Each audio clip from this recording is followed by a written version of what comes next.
राधे राधे दर्शकों, भक्ति कहानियों में आपका स्वागत है। आज मैं आपको अपार एकादशी व्रत की कथा सुनाने जा रही हूँ। महाराज युधिष्ठिर ने कहा, हे योगेश्वर भगवान श्री हरि, आपके श्री मुख से कथा का स्मरण कर अंतर्मन तक तृप्त हो जाता हूँ। किंतु हे श्री कृष्ण, अब आप ज्येष्ठ कृष्ण पक्ष की एकादशी की कथा कहने की कृपा करें। भगवान श्री कृष्ण ने कहा, इस एकादशी को अपारा एकादशी भी कहते हैं। हे युधिष्ठिर, जीवन के अनिवार्य सत्य मृत्यु को सभी मनुष्य मात्र जानते हुए भी चाहे या अनचाहे अनेकों पाप कर्मों को करते रहते हैं। हत्या, निंदा, परस्त्री गमनम, झूठ बोलना, चोरी करना, कपट करना, आदरणीयों का अनादर करना, अनेक पाप कर बैठते हैं। फिर कभी किसी सुकर्म के फल से या सत्संगति के ही सप्रयास प्राप्त हो जाने से इन बुरे कर्मों के फल से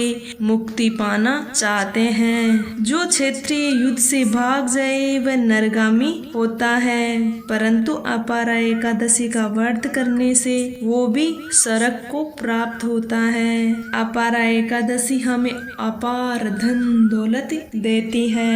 जो मनुष्य इस व्रत को करते हैं वे संसार में प्रसिद्धि को प्राप्त करते हैं। जो फल 3 पुष्कर में कार्तिक पूर्णिमा को स्नान से या गंगा तट पर पितरों को पिंडदान करने से प्राप्त होता है, वहीं अपारा एकादशी व्रत करने से प्राप्त होता है। मकर संक्रांति के सूर्य में प्रयागराज के स्नान से, शिवरात्रि का व्रत करने से, सिंह राशि के बृहस्पति में होने से, गोमती नदी के स्नान से, कुंभ में केदारनाथ के दर्शन से या बद्रीनाथ के दर्शन से, सूर्य ग्रहण में कुरुक्षेत्र के स्नान से, स्वर्णदान करने से, सत्य गोदान से जो फल मिलता है वही फल अपारा एकादशी के व्रत से भी मिलता है। यह व्रत पाप रूपी वृक्ष को काटने के लिए कुल्हाड़ी की तरह काम करता है। पाप रूपी ईंधन को जलाने के लिए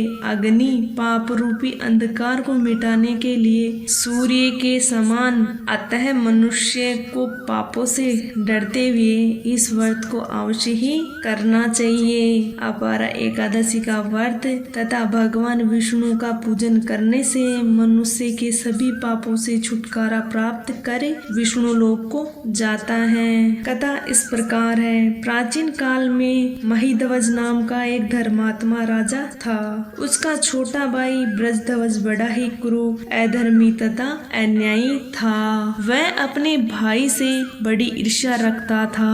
उस पापी ने एक दिन रात्रि में अपने बड़े भाई की हत्या करके उसकी देह को एक जंगल में पीपल के पेड़ के नीचे गाड़ दिया।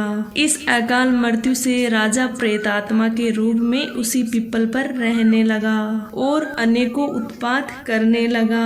एक दिन अचानक एक दयालु ऋषि उधर से गुजर रहे थे। उन्होंने प्रेत को देखा और अपने तपोबल से उसके अतीत को जान लिया।